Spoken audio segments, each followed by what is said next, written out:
Welcome to another exciting episode of Please Dunk Responsibly. I'm one of your hosts, Ben Rice from the Barley and Me podcast. With me, as always, my co-host, Phil Webster. What's going on? Oh, we're just here to talk some basketball. We've already done a bunch of in-depth episodes getting into like the 2020-2021 season, which I get to say every time. Oh, it's yes. super fun. So you got it right. Basketball's basketball. Games are being played. Let's get back to basics here. Let's talk some old school basketball, maybe touch on some current events because, it would be rude not to. But, basketball's happening. It's exciting.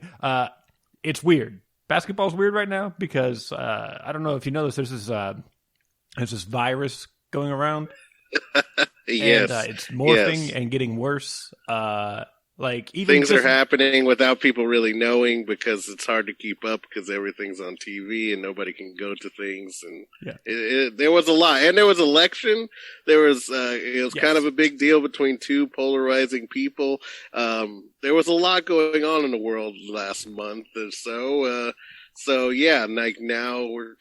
we can just get back to normal nonsense. It's kind of great. Yeah, I just, before we popped on, I was like, what's on ESPN, just see what's going on. And Tyler Hero's roommate has COVID. I'm like, Tyler Hero has a roommate? Like, you're in the NBA. You were in the finals, dude. What do you got a roommate for? Unless your roommate's Jimmy Butler, nobody should care that you have why do you even have a roommate? Why do you have a roommate? Make millions of dollars in Miami, tax-free Florida. What are you talking about here? Yeah, I don't think he does make millions of dollars, though. I think he's on a rookie contract that's like a few $100,000, like $600,000. But still, you don't need a roommate with that much money. That's true. I mean, yes. I'm sure he has got to have a deal of some sort. But yeah, he makes enough money. Yeah, I'm sure he makes more money than me and you combined in a lifetime. And then multiply it a few times. Yeah. Maybe it's just a friend from college and he's like, hey, man, just come live here. We'll have fun. And it's like, hey, man, you had too much fun. Like maybe. Right. I think that's the combination of Florida not being surprised and being an adolescent. 21? Yeah. His roommate's got to be somewhere in that range. They're doing a lot of things, and they should be lucky that's the only virus that they get while they're out there. But yeah, COVID is fucking up this season. Like games are getting postponed, stars are out, there's people playing 12 on 8. Like it's not even, it doesn't even make sense. No, it's kind of like every other sport before the NBA did the bubble and kind of showed everybody how to do it. Like, this is why you do the bubble. This is why you do the bubble. You don't get consistent play. You have to hold people out a week, 2 weeks. 3 weeks. It's just impossible. Yeah, and you're talking about it's different than football where it's week to week and you could possibly move it a week or two. But when you play 3 or 4 games a week, and you're just wiping them all clean, it's just you're going to have to go to percentages, or it's going to be hard to make up games. It's going to be ugly down the stretch, and I'm wondering how these playoffs are going to play out with so many teams and all this. It's going to get worse, as our new president says, before it gets better, and it's going to be quite interesting to see how that affects if you get like a Donovan Mitchell and somebody else who can get it again, or some major player down the line. Like, what do they do if LeBron gets it or something like that? It'll be major interesting. Yeah, and I think the best way to do it is put the playoffs in a bubble, put them all in one place, give them a week between the final game of the season and the first game of the playoffs, so they can kind of, hey, we know we're good-ish. Yeah. Because you can't at least you're getting the teams that tested. Yeah, at least get it down like they did with the bubble to 14 teams or 16 teams, whatever, and then just make have them all get tested and regulated and close, and maybe to do 2 bubbles, maybe do a West Coast and the East Coast bubble. I don't know, but I mean there has to be a way, and hopefully Adam Silver and them are on top of that, and we just aren't the first people to come up with this. Hopefully. And look, there's still time for you to retain a bunch of different voices to be alternate announcers yes. for the playoffs. Let's get all these crazy video camera angles in there. If we're doing bubbles, let's put in comedians. Let's put in. We talked about this. Yeah, Snoop. Get Snoop in there like he did with the Mike Tyson fight. Everybody knows, like, that is how you do it. That's the most entertainment. You need people to say what they really feel off the cuff and just be able, I know it's network TV, so they got to watch what they say. But yeah, like if you get the right comedians, you can make it work. Here's the thing: you're going to pay for the privilege. It's going to be an additional source of income because you can't just put that on TNT. You can't do that. It's like, hey, do you want alternative audio? It's only 99 cents, and you can listen to Kevin Hart talk shit during this game. And here's the thing: it's in a bubble. The players can hear them doing it. That's the part that really gets it. Is like. They're close enough. They're there. That players can probably but they're just on a different it. stream. I got it. All right. That's it. And let's get some filmmakers in there doing crazy angles. I want because like movies aren't a thing either. So let's make sure that we can get a maximum game in there. Like maybe cam. You can pick one or the other, and then like, oh, what if you want to pay for all of them? And it's $10, and then it's like, hey, well, cool, I can toggle between. Let's see what Spike Lee does with this versus what Christopher Nolan does with this. Let's get a Michael Bay NBA. Oh my goodness! Well, what are they doing anyway right now? They're not doing anything. Like, it's not a terrible idea. I mean, they aren't doing anything right now. There'd be explosions at every corner if it was Michael Bay, which would be, and then. Snyder would have everything in slow motion. It would just be hard to watch. I mean, we're getting kind of crazy here. That's just watching the replays go into commercial is like, that's what he does. He cuts the go to commercial things. Michael Bay definitely is like, we're going to make NBA Jam real. If you hit 3 shots in a row, you're heating up. There's going to be flames shooting out behind the basket. We're going to get that in the shot as you release just a spurt of flame comes up like in the background. That'd be dope. Blows up the hoop. Yeah, and you're telling me you don't want to have a shaky cam on a big ass dunk? Like you don't want to see like, the world's crazy. You can't even tell who's who anymore. I mean, come on. This is design. I mean, it's COVID times. I mean, anything goes. Like most of the time, I would say you're ludicrous, but at these times, it might just work. I mean, people are gonna want entertainment. They're starving for it. We're stuck in the house still. Let's do this. All right. Also, I just thought of this. I want a long shot. I want a oneer. Let's get Martin Scorsese doing pregame walkouts. Just a long one shot coming out of the locker room, coming out, shooting the hoop. They like hit the 3. They come by to throw up a layup off the glass, and then they walk to this. Like, let's just get Martin Scorsese a killer one shot with some crane work. Oh yeah, let's bring it. Let's or make like it happen. the football where they have like the cam that kind of goes across the court at the top. Yeah, do some more of those things, like where they're just following the ball and it kind of looks more like 2K video game style. Yeah, I like that. Like up and down, coming down along the top, so you can see the players' top of their heads and how they're all moving. Like an all 22 in the NFL. And then another one that's kind of ziplining across the baseline, right? So you get that shot, the super low shot. Oh, I did like that one that they had. Like, they didn't use it enough in the bubble, but I did like that one on fast breaks and stuff. That was kind of nice. So you got to kind of see Chris Paul, like, somehow pass it around his back over a guy's head for a guy for 3. Like, that was pretty cool. Yeah, there's things you can do in a bubble, and I think they should be doing it and charging because they're hemorrhaging money. Definitely charge. Because you're losing money, NBA. We are giving you an opportunity to make that money back. Our listens are not great, but if you're listening, I'm sure you have a contact in the NBA somewhere. Just get it over to them. Get it to them. Yeah. Get it to the finance people. They're like, oh shit. Let's exactly.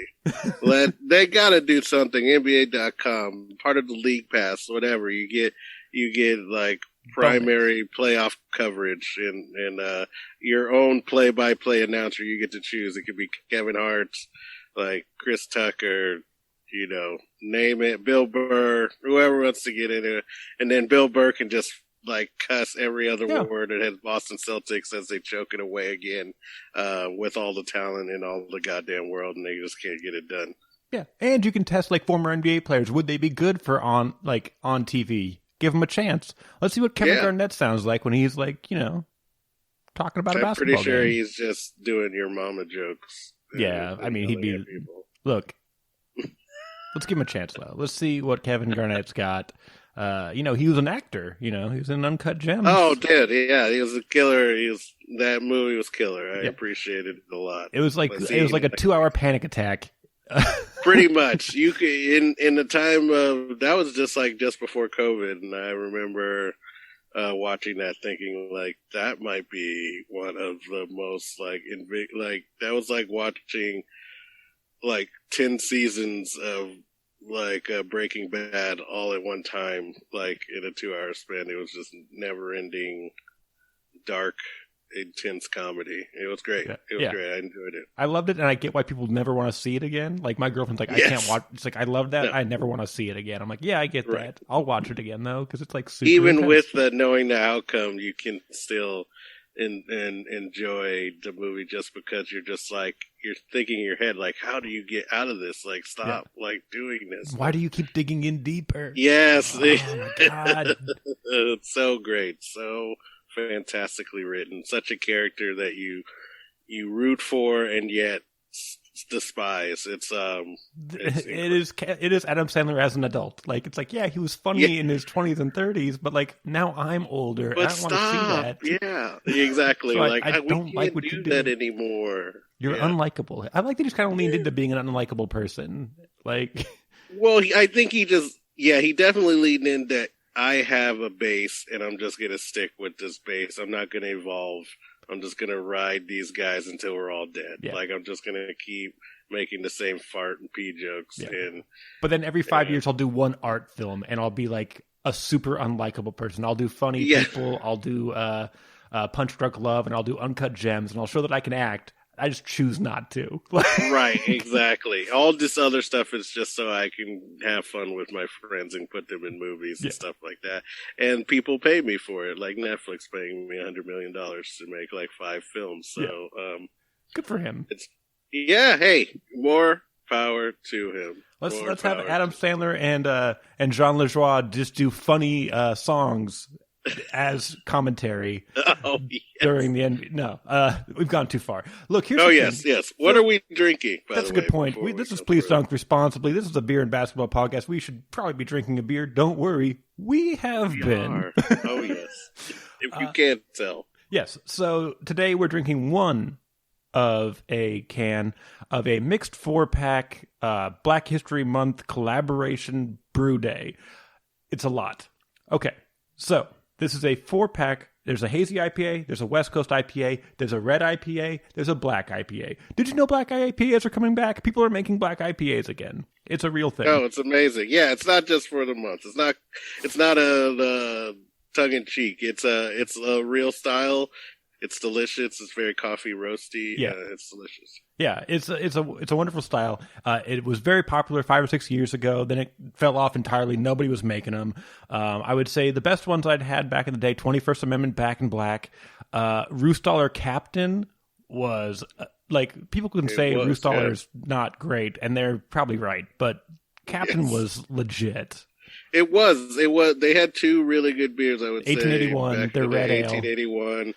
And Captain, and they just went away from all of that and tried to use their own hype train, which was a terrible idea. But I digress. But yes, black IPAs were the thing. They should still be a thing. They're delicious beers. They could be drank at any time of year. Yeah, exactly, because they're pretty roasty, like a stout, but they're still IPA, but they're still light, so you can really have them anytime. So this is actually not 4 breweries combining on each beer. Each brewery is making one beer, and they're selling all 4 beers. And these are all black-owned breweries making these beers, and every can celebrates a different black activist through history. Amazing. So amazing. It's hard to collab with just one brewery, and the fact that they're doing it all together with these 4 and their styles and being able to coordinate and sell it. It's not easy, folks. And the fact that they're able to do it, it's awesome, and go support them all. Yeah. And I forgot to bring the whole 4-pack in with me, so I apologize if I don't have all the information in front of me, but the breweries involved, Oak Park Brewing here in Sacramento. And then we've got Hella Coastal, the first black-owned brewery in Oakland. And then we've got Full Circle down in Fresno. And the beer we're drinking today is Hunters Point Brewery in San Francisco, drinking their black IPA, and what they've chosen is America's native son, James Baldwin. If you don't know who James Baldwin is, where have you been? Oh my God, go to school. Yeah. Somebody go to school. Like, it's tough out here, but that guy is, he's one of the most eloquent speakers about black plight and what it's like growing up being black and all of those things, and was very important and obviously where we are now as a society. He's amazing. Yeah, and as usual when it comes to racial justice, it's sad that the words that he spoke in the 50s and 60s still resonate today as a reality that has not changed. No, unfortunately. We've made some strides, but not enough. Definitely not enough. The fact that 80% of what he says is like, oh, that still applies here right now is a problem. It is a problem. But yeah, this one's Hunters Point, San Francisco, black IPA, America's native son. Go pick up this 4-pack at any of those breweries. They have it. It's wonderful. If you're wondering, hey, are you going to do a Canning Treys later where you name 3 beers worth going to pick up this week? This is it. This is one of them. Let's just spoiler alert that right now. This is one of them. Go get it. You get 4. You get 4 kinds of IPA. Yes, and you get it from 4 different breweries, so you're trying completely different beers from different places, and you only have to go to one spot to grab it. And I think it's like $14 or $15 for a 4-pack. It's not even unreasonably priced. No, it's great. It brings social awareness. Again, all the props to OPB out here in SAC for representing and getting these people who are local together. Like, they're amazing. Yeah, they're always pushing something, and I love it because it can be so divisive. They're like, we don't care. We're gonna keep doing it. Yes, exactly. They're definitely gonna turn some people off, but it's just like, we don't want your dollars sold. Yeah, it's just like whether sold in Texas or anything. It's like, it's great, and I'm so happy that you take a stand on some things like this that mean something to you and go for it. Yeah. So that's what we're drinking for this episode. We might, who knows how this episode's going to go. We might dig into another one, but right now we're drinking the black IPA from Hunters Point. It's very coffee, roasty, tasty. Try it, but we're going to try them all eventually. I can't wait to open all the rest of them. But yes, go get them at OPB. You can order online. You can pick it up. They got COVID restriction stuff to make everything safe. Go support your local breweries where you can. That's true. Excuse me. And they are available online from all those breweries, shipping all over California. So even if you're not in Oakland, not in San Francisco, not in Fresno, not in Sacramento, you can still get it. Buy a bunch. Yes. Buy a bunch. Yeah, get all their beers because they're all incredible brewers. So go support it. Buy some. Take a chance. Take a chance on love. And on that note, again, we have this is the first day of Black History Month as we're talking NBA, and to bring up my favorite player that's in the league right now, LeBron James, and his continued success at just being all world, all NBA, all the time, no matter how much pressure, no matter he can rest on his laurels. That guy just keeps freaking producing. He is a goddamn machine. That guy looks like he's a lock for MVP. He seems like he always is. Obviously, the two people who would normally go against him, like Durant and Harden, and these guys, they're all joining forces, so they're kind of going to be splitting a lot of their votes. Yep. So it kind of looks like he's the runaway favorite because of that, if you feel so. But I feel like, obviously, it's well-deserved. He probably should have won it at least 2 out of the last 3 years. Anyway, so, Yeah, I think he's a lock to win. I don't see how he doesn't win. It's just like Michael Jordan. They're exactly the same. There's like that voter fatigue. Do we got to vote for LeBron again? Can't we just vote for Charles Barkley this year? It's going to be like, if he doesn't win, it's going to be that. They're going to be like, well, Nikola Jokic is really putting up numbers up in Denver, and his team's barely winning when he's not on the floor. So we definitely need to give the MVP to a guy who's going to like be fourth in the conference. We should probably do that. LeBron's the best. We get it. Like, yeah. He's Where's the real the story? MVP, but let's get some participation. Yeah. Right. No, you could get it. You could say Utah, Donovan Mitchell, that guy's playing lights out, but it's just the consistency. It's just not there yet. I'm hoping for Utah. I'm hoping for somebody else to kind of step up, be that Denver Nuggets team from last year that can beat some people and make things interesting, maybe get to the Western Conference Finals. But nobody's beating LeBron and this team right now. And they're planning on getting better. I don't know how they're going to do it, but here's your narrative. The best player in the NBA wins a championship with his third team, and then after a shortened offseason due to a pandemic, comes back better with a better team on his 18th season. We have not seen a player play like this in his 18th year. There's your narrative. And that brings me to a point that we talked about via text before the show.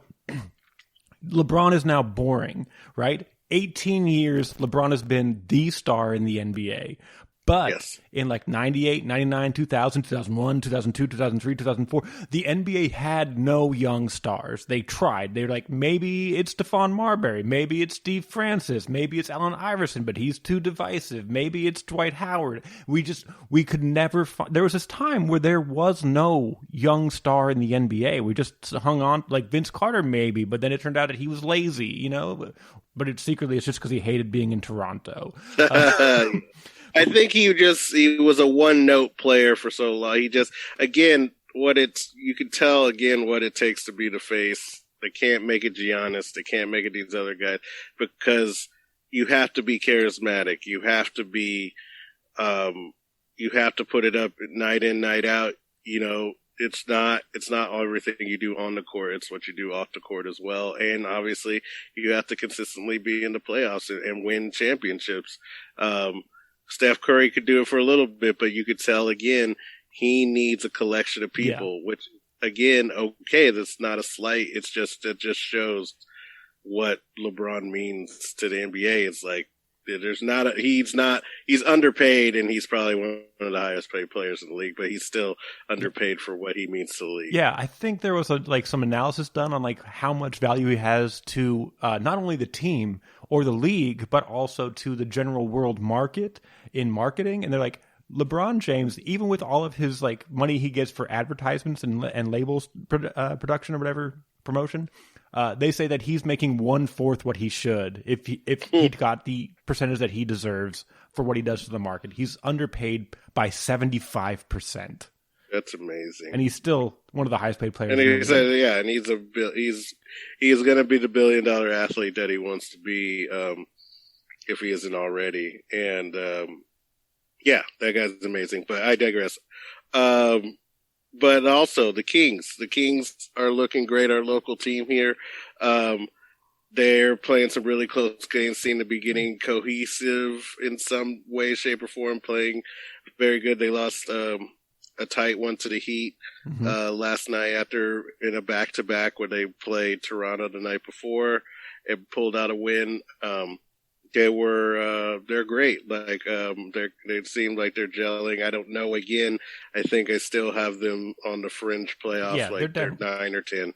Unless they make some crazy trade, which again wouldn't be surprising in these terms, but I feel like they're going to more, again, just constantly set up for the future, and they'll probably trade Buddy for a bag of scraps and draft picks and just hope for the best. And it is what it is, but they're really fun to watch if you get a chance. Record them, find them on your Hulu or wherever you can. Watch them play. Halliburton, as you brought up several times, killer player. like exciting to watch, and he doesn't even get to play a full minutes. Like that guy just gives what he does when he's out there pound for pound. He gives everything. Yeah. And they're not going to win a lot of games because they're still a mess defensively, and the Western Conference is a bloodbath. There's nothing you can do to get in there. Like, even if you're really good, you're still struggling for a playoff spot. But I do like where they're headed. I like that they have some pieces they can move around, get rid of, interchange. Like, I love that they now have players. They don't have people that want the ball, and that's the only way they're going to be. Or projects. Yeah, they don't have projects. They don't just have one guy. They have a semblance of a team. Yeah, they just don't have enough firepower and, like you said, an athletic defensive big like they wanted with Whiteside coming back. He's just not been healthy. Yeah. He's just taking a paycheck. He's turning to Andrew Bynum. He's just worthless now. He had two classic or three really Whiteside. Good years. He's getting his money. He's the classic Ostertag or whatever you make it want, Jim one playoff McElvain. Series. And you're gonna make your money from that one. Everybody's gonna be hoping to get that one playoff series from you. So all they need is that they're willing to pay you $10 to $12 million a year to do it. And that guy, that's who he is now, and it's abominable. It's terrible. Yeah, I think there were 2 years where he wasn't that. There was the first couple of years where he wasn't trying because he felt like he was being disrespected. And he's like, well, if you're not going to respect me, I'm not going to try. And then he had like one good year in Miami. They're like, here's a bunch of money. He's like, great, I'll prove I earned it so I can get an even bigger paycheck. And then I'll never try consistently again. Yes. Yeah, I've made it. I'm taking care of my stuff. I'm resting on my laurels. Yeah, and again, like that's what it becomes. And that's why it's hard on those big guys is because it's, how much effort do they really want to give? Like, there was nothing wrong with Boogie Cousins, but he was a Westbrook. He's a milkshake IPA. He doesn't make people better.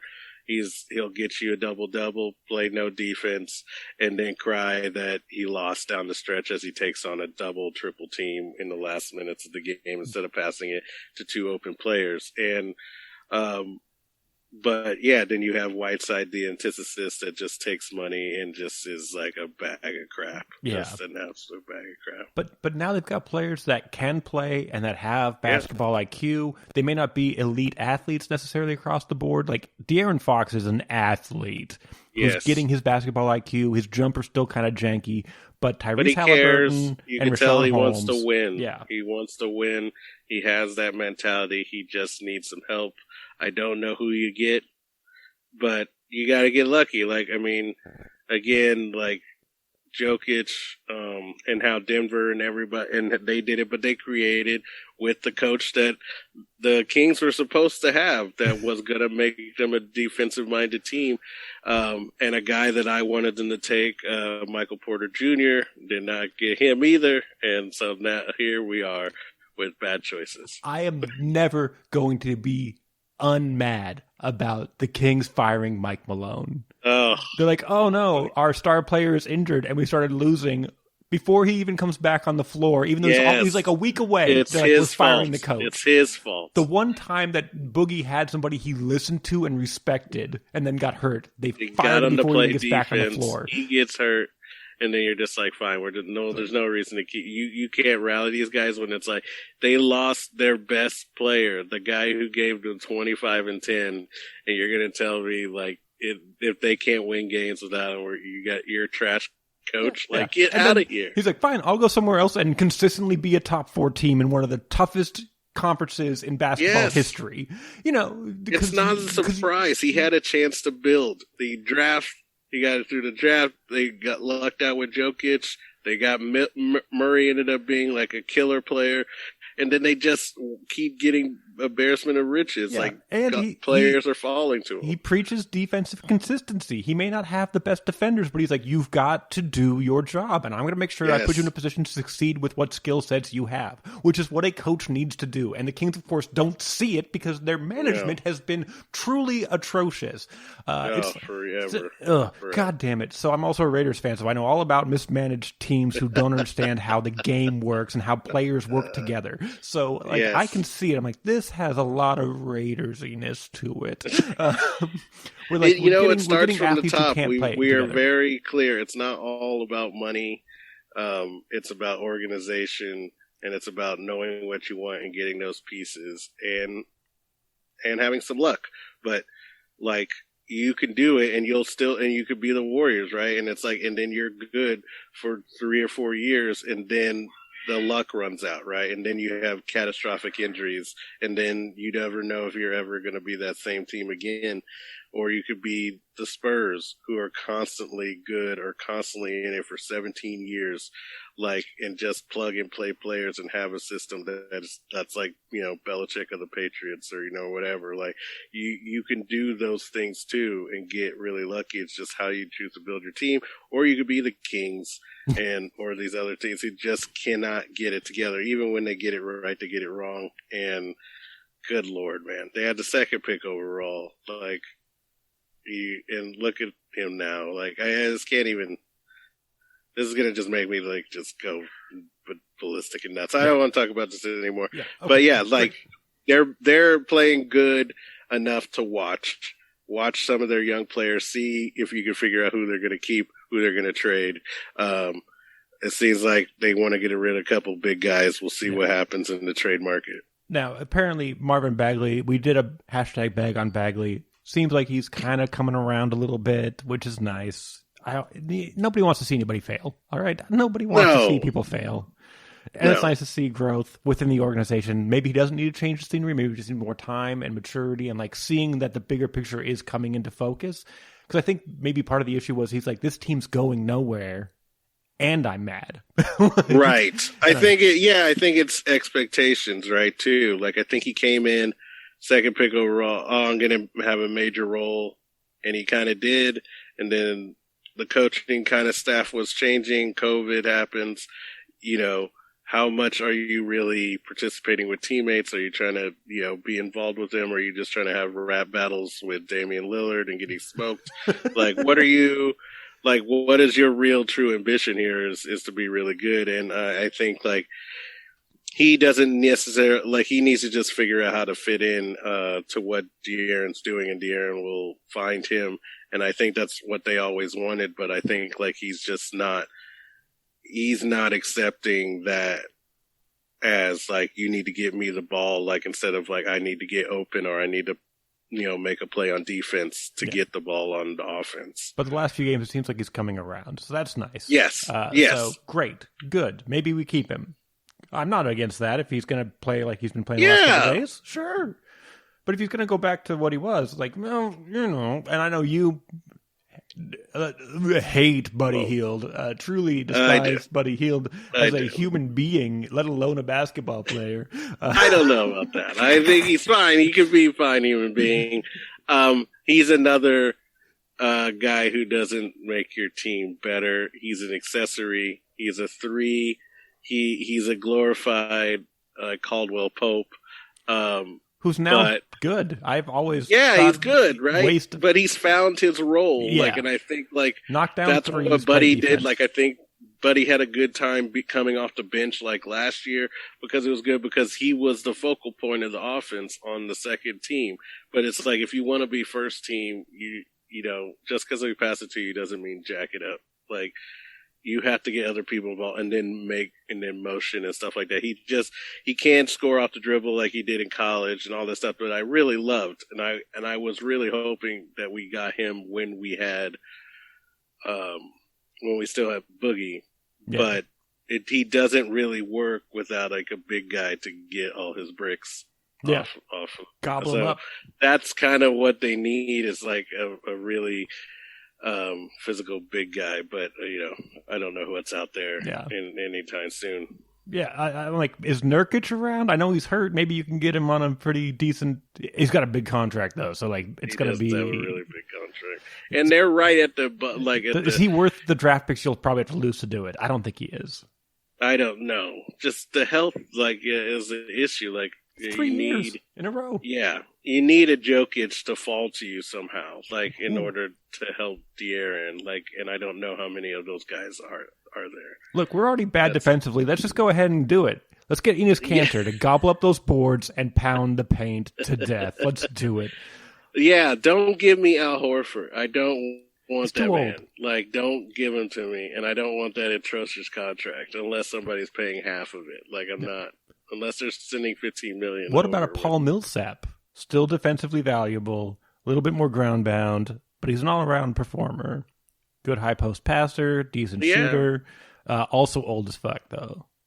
Yeah, really old. Like that, but I mean, those are your choices now. Nobody's giving those guys away. Like everybody's getting young and faster, and unless you take a job, you get like a Porzingis kind of situation, and the Cleveland's good, so they're not going to get rid of they're not going to get rid of Nance or the other guy. Like they're playing good. So what do you do there? Yeah. Do you think the Jazz would give up Paul Millsap for Marvin Bagley and hope he turns out? Oh, he's a Nugget. I always forget which team he's on. Yeah, he's a Nugget. He's a Nugget. Never mind. They're not fucking with that. They're not fucking with that. Never mind. Again, like they're in the say, it'd have to be a terrible team that and so I was thinking like Cleveland at the time, you can get Drummond or something like that, but now they're playing great. Yeah. So they're not going to get rid of him. There's not a ton of. We talked about Blake Griffin, like who's just disappeared off the planet. Nobody even knows he's still in the league. Yeah. That is how bad his star has fallen. He's not a bad player. He just is in an irrelevant city, which is even worse than Sacramento, actually, believe it or not. Like, it's just destitute, and nobody goes to games anyway, even if there wasn't COVID, and he needs to get out of there. I wouldn't mind the Kings making a package to get that dude, but I don't know how you get him or what do you have that to price. So he's stuck at the Palace in Auburn Hills when we are not. We're a democracy. We've established that again. Let's go hashtag for the episode. Hashtag malaise at the Palace. That's a reference to a very violent fight at the Malice at the Palace. That's for those new school people. Right? Yes, big old those fight. Ron people Artest, in our age range. It ruined the Pacers for years. Okay. It was the best thing to happen to the Pacers. It was the worst thing to happen to the Pacers, and Detroit for that matter. Yeah. That's like their highlight. But the Kings ended up with Artest somehow later on in that thing. Yeah, go figure. It all comes together. Ring with Kobe. Yeah. Go figure. Yeah. As he punched people's soda out of their hands. Good old Mouse at the Palace.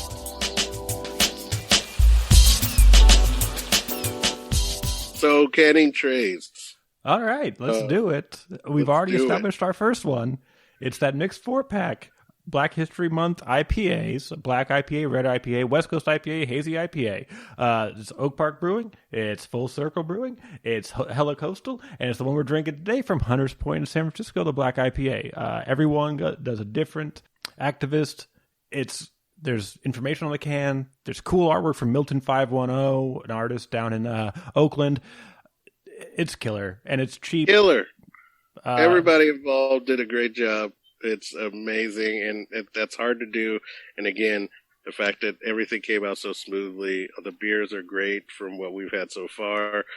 Like we said, price point's great. It goes to a good cause, like people who are actively like trying to do things for their communities, and show that like people can bring people together, like with beer. Common denominators, all that kind of stuff. Like, we all like the same stuff. We like to feel good, drink some beers, hang out in the sun, do some good stuff, like, be nice to each other. Like, that's what we want, and this is a great beer to get you started on those. Those are amazing. Yeah, so that's the one we agree on, and now there's the one we disagree on. All right, yes. So that's not true. We probably agree on these things. We have, and now beers the easiest way, instead of doing 3 each, which seems like way too much. We discussed things off air. One that we both are like, yes, and then we'll do one each. That way it's an easier segment. I think so, yeah. So that's the one we're like, yeah, obviously, that's the one. But Phil, what's your independent pick for Canning Treys? My independent pick is, I think it's either Extra Miscellaneous or Miscellaneous Extra by Dunlow Brewing Company. It's so good. It's a it looks like it's like a miscellaneous amount of hops, which they list, that they blend together to make a double IPA that is a double hazy IPA, which is extremely smooth to drink, has everything that you want in it. It's very balanced. I'm worried because of how many hops that they use that they will never be able to recreate this beer. So get it while you can, where you can find it. I got mine locally here at Curtis Park Market, but wherever you can find Dunlow, they are an up-and-coming brewery. If they're not already there, get them while you can. I think they're delicious. Yeah, and same thing. Dunlow is one of my favorite breweries. It's the most overlooked brewery in the area, I think. And because of that, their beer is dirt cheap, and it's ridiculously delicious. I believe they brought back Super Death Punch, which is an Imperial Barrel-Aged Stout, and it's like $12 for a 4-pack of this barrel-aged stout. They're like giving it away, people. Yeah, it's like, please come. Because it is like just in the middle of nowhere. It's like you can't really, that's the problem is that, and the it's like in a house. They're in the middle of nowhere. Yes. But it's so good. Like, it is so good. If you like artwork on cans, they do a great job with that. Like, theirs looks as good as anybody's. Yeah. Their beer's as good as anybody's in the region. They're really, really great. Go check them out. You can also order them if you can't find them locally. You can also order them like during pandemic times. But go check them out. They're in a great area with a lot of breweries around them. They're amazing. But I love that beer. Find it if you can. Yeah. Miscellaneous extra. Their California Hello series is great. It's their sour beer series. It's a peace sign into a middle finger. California Hello. Yeah. Artwork. Great. Dunlow. Get them. So, like I said, we actually do usually agree on this. So mine, for my Canning Treys, my pick is the 12 Degrees Czech Lager from Urban Roots. They've got a side pull handle, slow pour version available at the brewery. If you're into being out in public, you got to get food, obviously. But it's a slow pour, big head, lovely like glass work on that thing, old school beer style, but it's also available in cans. No promises on the head. That's on you. You got to figure it out. But it's basically almost imperial lager. Their 10 degree Czech Pils was very popular. This is their 12 degrees, a little bit more in the flavor profile as well as the ABV. So I'd say go pick that one up. Yeah, it's not as crispy as the Pils, but it's again perfect for the weather. It's nice, easy drinker. You definitely try the slow pour if you haven't. It's just a way to get more flavor from the beer. Like, you're going to have it at, again, like Urban Roots, they're beer nerds. They do things the right way. Obviously, a lot of people are beer nerds, but they really go to the nth degree sometimes. And for them to have a slow pour handle for this just means, like, again, they want you to try it both ways and see how much flavor you get from having the slow pour. Or, again, if you don't feel comfortable, just grab some cans. Again, you can order everything online through them. They have a really seamless curbside pickup, which I've used several times, and amazing beers. So check them out. They're pro lager, pro pilsner there. So I love everything about that. Everything. Pro saisons, yes. Yeah. Which kind of ties into, we haven't compared a player to a beer. Right, we haven't done that. It's a thing we do on this episode. I wanted to talk about the search for a star post Michael Jordan first retirement. Right, there was no, or second retirement, I guess. But there was one. There was the Young Guns. You remember the Young Guns out in Dallas? Are we talking about like Isaiah Ryder? No, we're talking about Dallas Mavericks. Jason Kidd, Jim Jackson, Jamal Mashburn. They were going to be the future of the NBA, right? Yes. And so I wanted to be like, let's talk about this team. The 95 to 98 Mavericks, where they were supposed to be this thing, and it turns out it was just all jealousy. Nobody did anything, and how they would function as a brewery, right? Because Jim Jackson and Jamal Mashburn were the same player. Jamal Mashburn had a bit more inside game. He was a much more athletic finisher, but they were both pretty decent shooters who could get their points. They were aggressive offensive players. Yes. Right? Very much wanting to be a double IPA. Oh, yes. They Both of them definitely, wanted it. yes. They both wanted, you can't have two double IPAs. Yeah. Obviously, we talked about this. Jim Jackson got hurt. Jamal Mashburn's like, this is my opportunity to become a star. I'm going to make my money. I end up on the Heat. Like, it's a whole thing. Whereas Jason Kidd was this like very weird looking person who had this janky jumper and like the ability to see the floor that is unparalleled. Yes. Solid defender because he knew what to make ugliness work. Yeah. Like it wasn't fundamental, but he was effective, and so it kept him in the league for as long as forever. Yeah. He was not a pure scorer. You knew he was going to pass first, but he still got the ball to people. He still averaged 10 assists a game. The guy was amazing. And he's one of the top 5 3-point makers of all time, just the longevity with that ugly jump. Terrible. Just yes. And he shot more of them as time went on, and it's like, fine, you can have your points, Jason. And then he was a coach, and he got like booted from the league essentially because no one liked him because he was always a power struggle. Like when I was in high school, I was a basketball player. I think it would help if you weren't having sex with players' wives or ex-girlfriends. Usually, that kind of helps, but you know. Yeah. So when I was in high school, I had a basketball coach. My longtime basketball coach retired. They brought in this guy who was like a legend in our school, right? And so he was still like 24, 25. So he's like, I'm better than all of you. That's not a good coach. That's not a good coach if you're going to constantly like try to show you up in practice. Like, get out of here. I'm going to show you how this game's played. That's not a good coach. No. But anyway, the point is, if I was going to pick, since there are 3 players, let's pick a brewery. This is how I'm seeing it in my head. It's a brewery that goes hard on IPAs. Just a bunch of IPAs, and then they're like, by the way, we have Jason Kidd. There's this Belgian beer that we have. Maybe, are you interested in that? We have 13 IPAs and a Belgian. Yes, I like that. Yes. Yeah, they're the type that has like, an experimental beer, and then like, 7 hazies and 6... It's 6 West Coast IPAs. Like, I guess for local, I guess I'd say it's knee deep, right? Like, just we really lean in on the hops, and then we've got this hazelnut porter. If you're interested, you know. Yes, they used to have so much more. Like obviously back in the day, before they had split up.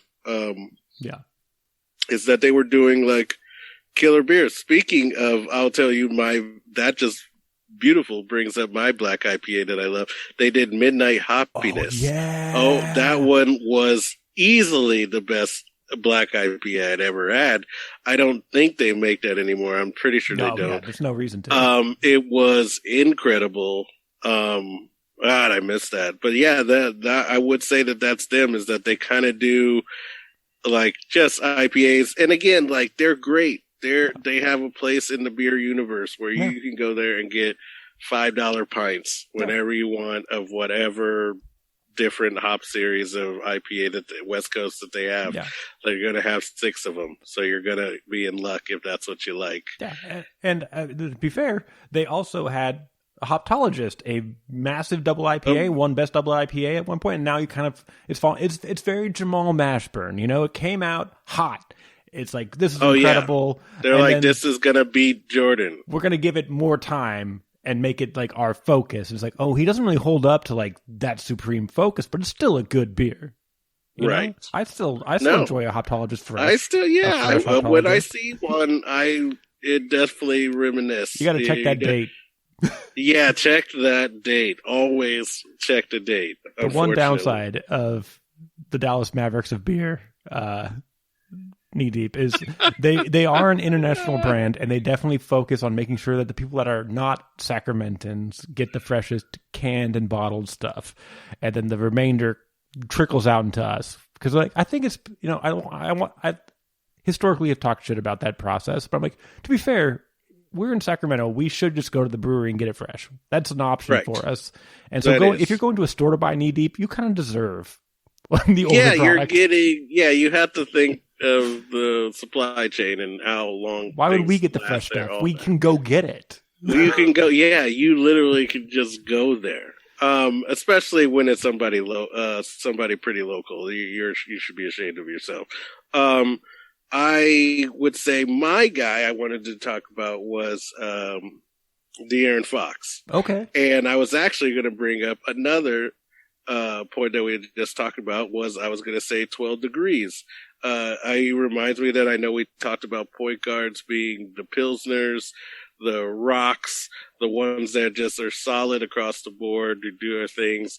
I think we had like Bike Dog or something like that in our first episode in our dream team in Sacramento, being our point guard. And yeah, I would say 12 degrees for me is one of those beers that just, I could have that. 10 degrees even. Both of those beers are amazing. You can have them.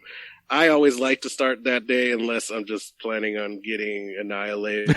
and I like to start my day opening my palate with that kind of a beer, having one or two of those before you get into the extra hoppiness of beers. I wish we could teach a class. I hope Peter or any brewer out there like teaches a class on like maybe order styles of drinking beers. I always, as a chef and cooking and flavors, have always tried to figure out a way to like open your palate to different ones so you can actually get the full flavor and have multiple beers or what order you should be drinking styles in. But yeah, De'Aaron Fox, even though they have a slow pour of this beer, De'Aaron Fox is just a solid beer to drink at all times.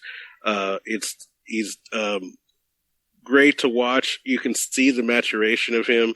He's starting to take off. He's starting to dunk on people and be more ferocious, more like attack first, now find people because people are just assuming he's passing. So now he's taking more offense, especially now that they lost Bogdan. Bogey to me will always be in my heart to Atlanta. But yeah, like now that he's got to take a lot of more of the offense on, he has stepped up to the plate, and he's one of the few players that said that they want to be here, which is surprising. But he wants to be here. He got the extension. So he's going to be here at least the next 5 years, hopefully, as long as they don't like ruin the relationship, and hopefully they can get him some veteran teammates that could actually play, hopefully a big guy. But yeah, De'Aaron Fox, 12 degrees for me. Yeah, a little bit bigger lager. Yeah. Yeah. And like very, very versatile. You've got that big head that like, oh, that's big. It's big and showy.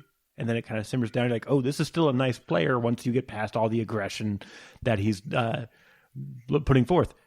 Great call. Completely agree. Nice. Get it. Yeah. I think it's, and then again with the slow pour, he is the fastest guy in the league, as a lot of people say. You can shotgun that beer. Like once it's slow pour, you can literally drink a whole boot of that thing without stopping if you drink it properly. Yeah, so De'Aaron Fox, watch out for him. Hopefully he gets some all-star vote appearances. I'd like to see it. I think he's playing out of his mind and in a bad situation, but he wants to be here in Stack and wants to represent, so I hope he gets some love. Yeah, absolutely. And all-star voting is open, so get those votes in. Yeah, vote for Swipe the Fox. Yeah. At Swipe the Fox. Yeah, This next segment is brought to you by a brand new film called Beer, a Love Story, a documentary made by a guy who's worked with Oliver Stone, who did make Any Given Sunday, which kind of gives you the idea of how we want to film these COVID shutdown NBA playoffs. So, because the way that he filmed those football scenes was incredible. Let's bring him in. Let's get him. Anyway, the point is, Beer, a Love Story, available on Untapped right now, but will be available in March for anybody on streaming services and for purchase. I watched it the other night as part of Barley and Me, because of possible future guest thing.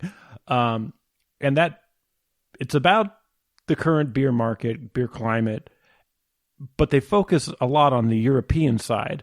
And let me tell you, nothing I've ever watched has made me want to drink a lambic and a gueuze more. They spent so much time on these styles and like their history and watching them be poured by masters, serving them to other beer masters, and just like, and yeah, they're like in Europe. They just, that's all they make. Like one place just makes that, so of course it's like amazing because they perfected it over 1,000 years. Yeah, you're talking about Boone, Rodenbacher, like just all these things. Like, oh God, I remember these. Like, Lindemans, like, Framboise. Come on, like, let's do it. Those are the best. Those are my old Pangea days. Yeah, so like, I was just like, all man. the Framboise, all the Gueuze, like Freigeist, like all these amazing European brewers, like.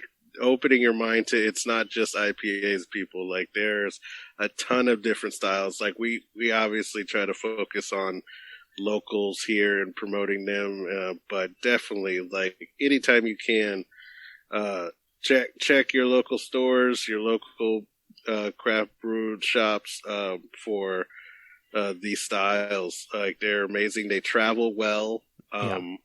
They're amazing. You got to get them. They're 3 years old, and just when you get them, they're at least 3 years old. They know what they're doing. It's all these like mixed spontaneous fermentations and their blends, and it's just like this crazy. I'm gonna go to the store after this and just go buy like Phantom. Like, good Lord, like all of just amazing beers. You're just like, how is this perfect? And how do we not make this stuff out here? And it's like, when you see like what it takes to do it, that's what. So that reminds me. So Cantillon is one of the like, ideal styles. 5%, by the way, Cantillon Gueuze. It's 5%. But I was doing a podcast a couple years ago with Monk's Cellar for their anniversary, and they had, Julian Schrago on from Beechwood Brewing down in Huntington Beach, and he apparently talked Cantillon and letting him put sensors into their cellar to like get an idea of exactly how everything, and he could monitor it 24/7. Wow! He could monitor everything, moisture levels, temperature, all that stuff, so he could recreate Cantillon in his brewery. So they're starting to release their gueuzes from Beechwood because he's had the time to do it. So I looked it up. It's $42 for two, plus shipping. Yeah, well, but dude, the investment in that, I understand. Yeah. But there are also 22-ounce bottles, so it's $1 an ounce. That's not the worst. You can get, if it tastes like Phantom or any of those out there locally, and he did all that work.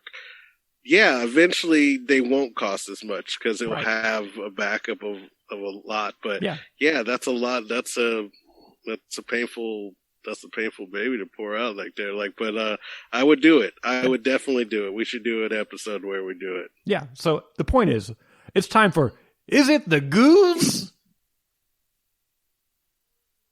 We're talking about dunks of the last 2 weeks. Our favorite dunks. Yeah. So they'll get it. Yeah. Look, we're not going to explain it every time. No. Is it the Gueuze? Gueuze is a style. We just talked about it at length, kind of laying out what it is. It's a blend of lambics, 1 year, 2 year, 3 year aged. It's delicious. It's salty. It's briny. It's sour. It's tart. It's delicious. Go get it. They're low ABV, a lot of time, delicate, but also they hold up incredibly well. Wonderful style. But the point is, there's a video game from the mid-90s that had catchphrases, and one of them was "Is it the shoes?" when you would dunk in an incredible fashion. So that's how we came up with this segment. Is it the Gueuze? Theme music pending. So, dunks of the week. What do you got, Phil? I have Cody Zeller dunking on Giannis. I think that's what I'm just going to keep doing now. Is like this theme is me having somebody dunk on Giannis. It seems to be like where he is right now is just in the wrong place at the wrong time. But it's Cody Zeller. After a play kind of gets broken up, cutting to the hole, getting passed, I think by LaMelo Ball, to the hole where he proceeds to dunk ferociously and awkwardly over Giannis as Giannis just doesn't realize how fast Cody Zeller is actually going because he just looks like he's a slow thing of molasses, but he keeps going and he dunks ferociously, one-handed and awkwardly, like he was going to hurt his wrist afterwards. It's amazing. That is it the Gueuze for me? The only place that Giannis is getting dunked on harder than on an NBA court is here at Please Dunk Responsibly, where nobody believes Giannis deserves those last 2 MVPs and should not be in the conversation this year, which, by the way, he is not.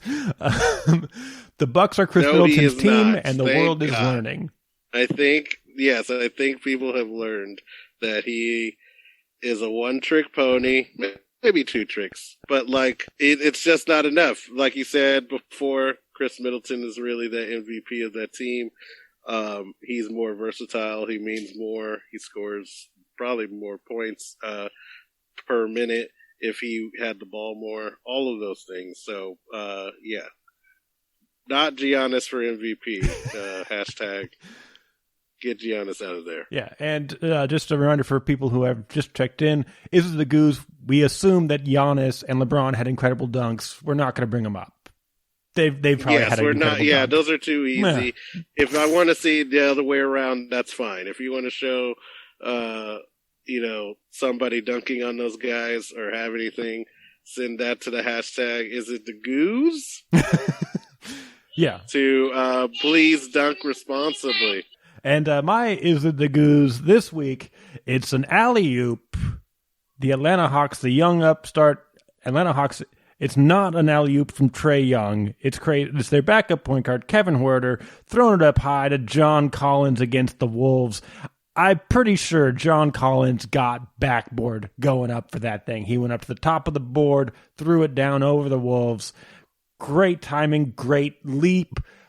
Powerful slam against one of the worst teams in the NBA, which unfortunately is kind of where all the good dunks come from. Yes, he is undersized forward, but that's why he's there. I know that's why they took him, is because of his athleticism, which obviously seems like why you take any guy in the NBA is athleticism. But he jumps out of the gym. I know he's going to be like a Udonis Haslem type player, maybe a little bit more offensive, but I think that's who he is. But he can bang with the big boys. I think he just needs to maybe get a little bit more weight under him, but I like him as a player. Really, a Udonis Haslem type. I always, because Udonis Haslem has no offensive game whatsoever. I'm pretty sure he relied entirely on putbacks. And maybe an alley-oop, but he didn't have the leap forward. The alley-oop layup. But that's why I think John, I think he's obviously better than that. But I feel like he has that ugly game. I wouldn't say he's even like Jimmy Butler. Like, he doesn't have the Jimmy Butler quality of just being a winner, but like he does the dirty stuff and he's not very flashy. Okay. He just is there. He'll get you 10 to 12 points and about 8 rebounds or so, but he's not enormously big. He's not small and quick. He's just a guy. He's just a guy, but he works hard. He's a Nick Collison who can dunk. I just want, since we're on Is It the Gueuze, I don't know if you know this, but Nick Collison was entered into the NBA High School All-Americans dunk contest. Are you aware of this dunk that he did? I am not aware. It was a somersault not a somersault. You go over your hands. What's it called? Oh yeah, cartwheel. Cartwheel. Yeah, he cartwheels into a dunk. Oh. And it's Did he pick up the ball during the cartwheel? No. So he does the world's slowest cartwell, comes up, puts his hand back down to pick up the ball, and then straight up vertical. The other hand. Yeah. So and it's like look, this is a post-racial society. It's the whitest cartwheel you've ever seen. It's a Katy Perry of dunks. Yeah, it's just of cartwheels. It's so slow. It's so slow and gangly looking, and then he reaches down with his left hand, picks up the ball, moves it to his right for the dunk. To be fair, get it down low. How much did he not want to do it? Do you think? Did he? I don't think nobody was. He's like, oh, I got a good one. Like that seemed like somebody gave him that idea because he didn't know what to do. Yeah, he's like, I only do jump straight up and dunk it. That's what I do. They're like, oh, just practice doing a cartwheel beforehand. Like, yeah, I mean, there's worse things you can be called than Nick Collison. I'm sorry, he had a great career. Well, it's true, dude. He made it. Yeah, long time, solid. Set your picks, get your rebounds. Guard, dude. Clear pass. 2-man game between him and Harden is the reason Harden is who he is today. Is a 2-man game between Collison and Harden. As a Thunder fan, I'll just say that clearly.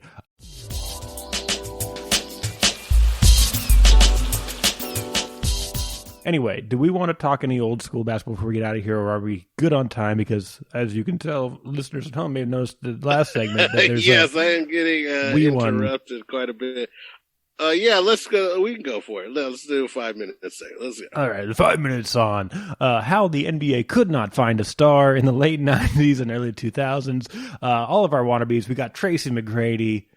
Oh, Steve France. My favorite fail. Oh, yeah. Man. Here's the thing. I think the reason that they couldn't find anybody is they had somebody who was going to be that guy, and then his knees were gone. Do you know who I'm talking about? The next Michael Jordan. Roy. But his legs betrayed him. Late 90s. The Brandon Roy? No, that's the mid-2000s. That's mid-2000s. We already got LeBron. But Brandon Roy is indeed a person I wish we'd seen more of. I'm talking Penny Hardaway? Oh, that's a pretty good one. Penny was also up there. He was going to be, and then he also got hurt, and the Magic broke up. Shaq went to L.A. Good point. I'm talking about Mr. almost triple-double himself, Grant Hill. Yeah, the marketability. Marketability was there. Great. Just good player. Solid player. Yeah. Good citizen. Solid player on a bad team. Could have been done the trip, right? Like that was nobody was going to be Jordan and win 6, but he was going to be that up and coming guy to make the Magic good, make Detroit good. Like they took a chance and his knee gave out. And he did score in the wife department though. Like he is all time Tamia, beautiful, beautiful, beautiful voice. Like he is, he won in life. Yeah, I mean, look, he was a hell of a baller. 18 points a game. He was never an elite scorer, but he was a solid scorer, solid passer, solid rebounder, solid defender, like good-looking guy. And if you don't pick up a bottle of Sprite and go, Grant Hill drinks Sprite, that's an impossibility. You definitely got that. What are you, 30? 28? Get 10 years on you. Yeah. I mean, if he had not gotten hurt, the NBA would not have struggled to try to give Stevie Franchise, all that stuff, all the attention. They wouldn't have struggled with Starberry, Stephon Marbury. They wouldn't have tried to push. Well, and then that's when the Spurs took off, and then they couldn't really market Tim Duncan because he has no personality. No personality whatsoever. So you can't put him in commercials because he's monotone. He doesn't seem like he's into anything. He looks like Droopy Dog. Yeah, he just looks like he's like, I want my oatmeal with no brown sugar, barely any butter, and I want to sit and just look at a bag of sand. Like I don't want to do anything constructive. I'm here to watch grass grow. It's fine. He wins championships, but good Lord, that's why it's so hard to be those LeBrons is because you need to have the full package. You have to have personality. You have to be able to go on SNL. You have to be able to market shoes. You have to be willing to be the bad guy, the good guy, do flashy things like you it's a whole package. Like, and that's why LeBron means so much is that he can do all of those things, and then be a pretty goddamn good basketball player for 18 years. Yeah. Yeah. And I think really the problem was that they expected too much of these guys. They're like, we need a replacement for Jordan. We need Jordan. We need a player who can captivate an audience and dominate teams. And so people would try. Stevie Francis wanted to be the guy. He wanted to put up 30 a game, but he didn't have the skill. He didn't have the precision. He didn't have the shooting. He didn't have the aggression. He didn't have the leadership. There was he nothing. Had the natural ability, but yeah. he didn't have the work ethic. Yeah. And he had Houston to party in. Yeah. Which when you're called the franchise, yeah. when you get drafted, that puts a lot of pressure on you.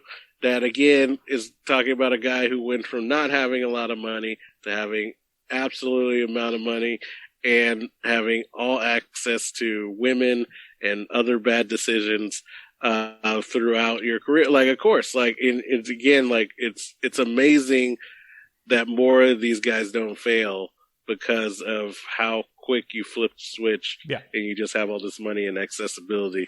So yeah, like that's why LeBron is this unicorn on top of everything else, is that the way he's been able to stay mostly clean out of the internet in this information age and scandalous stuff, and also just be funny and make movies and do all these things. Like, yeah, it's great. But yeah, I don't know, like, besides Penny, and again, like all these guys, it's mostly injury that leads to this gap. Injuries and expectations exceeding what they can really be. Like, right. Too much expectation. The Spurs. Yeah. And the Spurs winning all these championships. Yeah. Let's give the NBA to Sean Elliott. Like, no one's saying that. You know, nobody's saying that. Nobody's even saying that for Tony Parker or Manu Ginobili. Like, it's like they're great players. Yeah. But again, you can't market that guy. You can't mark Manu Ginobili and tell him he's a basketball player. Everybody's going to be like, does he play soccer? Like, what's going on here? Like, he's not. And it's like, no, that guy has like a deadly left-handed layup. Yeah. Like, be careful. Like, but it's like, deceptively it's not a quick. Ferocious dunk. He's not fast, but he is quick. Yes, exactly. He's just deceptively quick. Is that what they say? Like white fast people? Yeah. Yes. Yeah. Like it's unfortunate, but yeah, like again, like he's crafty. That's what dooms the Spurs and everything, is that they just weren't exciting, but they just kept winning. Yeah. Exactly. Like, man, but I do feel bad for everybody who came into the NBA in 96, 97, 98 with this top draft pick, athletic scorer, drives to the rim, massive dunker, this expectation that this is the next Jordan. You know who I wanted the next Jordan to be? Who's that? Reggie Miller. Oh, man. You wanted the guy who was constantly gunning for Michael Jordan to be the next Jordan? Yes. I wanted him to finally get his due. He had 2 years, no Jordan in the Eastern Conference. Had to beat the Knicks, and then proceeded to lose in the following round. Like that guy, but he had everything. He was scoring on the court. He was charismatic. Yeah. He had the family history. His sister was probably arguably a better basketball player than he was. Yeah. He was just a trash talker. He was everything. That fuck you, I'll do it myself attitude. Yes. Yeah. Like, good Lord, he's won Rich Schmidt's hook shot from being an NBA being above Charles Barkley and all those guys. Yeah. But it's probably him and Charles Barkley are probably the 2 guys are the best players to never win. Him, Charles Barkley, Karl Malone, right? Yeah. Like just the Mount Rushmore. And lost us into time. There's the Bill Wenningtons, the Luke Longleys, and the Horace Grants of the. Yes. But he had Antonio Davis and Dale Davis, and he had Rick Smits. These guys who were incredible teammates. Big guys, muscle guys, could rebound, could dunk, could play defense. To score. Yeah, he could do all the scoring. Yeah, and Dale Davis would wear you down. Like, oh God, I'm so tired from playing Dale Davis and working through his screens. And Antonio Davis was chiseled from stone, but then and would come in and just Knicks, destroy you. Ewing, Mason, Oakley, they were matched up perfectly for each other. They all had these 3 big guys, and except that Knicks had a defensive stalwart in Starks versus the offensive Reggie Miller. Yeah. And that's if you never seen it, because you need to watch it. Live on another planet. Miller Time, the 30 for 30 on ESPN. If you find that anywhere, anywhere in the ether. It's the best. It's the best ever. Like if you love basketball or just don't know much and want to know more, watch that. Yeah. It changes everything. Yeah. That's where my eyes blew up, and I just was like, oh my God, this is what I've always wanted. This is what I wanted. Yeah. Oh my God. Just Spike Lee v. Reggie Miller is this incredible extra hatred. Mark Jackson versus who was the point guard? Oh, dude, Best. Travis Best from the Pacers. Travis Best, dude. They had these guys that made sure Reggie could succeed. How does he not win with that team? Yeah, and then what's the guy? Michigan, and he's ESPN analyst now. The Ringer, small forward guy. Jalen Rose. Yeah, he had Jalen Rose for a bit. Jalen Rose towards the end. I feel like that made them less successful. But then again, they were built to beat the Knicks. They weren't built for Olajuwon. They weren't built for who they needed to down the stretch. But good Lord, were those heavyweight matches and some of the best. And again, I wanted him to get one because everybody kind of knew Jordan was coming back. Yeah. Because baseball was just going so terribly for him that you knew he was going to come back, and you were just Reggie's not going to get a chance. He's got a 2-year window. Yeah. He's got a 2-year window to get it done and get his, and he just didn't do it. But I love that dude. Him, Mailman, Charles Barkley. Yeah. On the Mount Rushmore, guys that are the best players to never win a championship. Yeah. Easy. Yeah. Tracy McGrady should be up there, but he's not. He doesn't have the longevity that those guys had, but but that guy was as athletic as anybody. He had a Yao with 2 bad feet. If he had Yao in the playoffs, he gets it done. But that guy was amazing to watch too, and charismatic, as you can tell now that he's on the jump and other things. That guy could have been the real deal too. Yeah, but you got a wonky eye and injury history. Yeah, things aren't going to go exactly. Bad luck and running against a team that just, they just beat you at the wrong time, and you're just ugh. Yeah. Ugh. Yeah, there's so much to talk about. This is the thing about this podcast. We're talking about history. We got plenty of time to talk about this stuff on future episodes. We're going to go. Thank you for your time, listeners.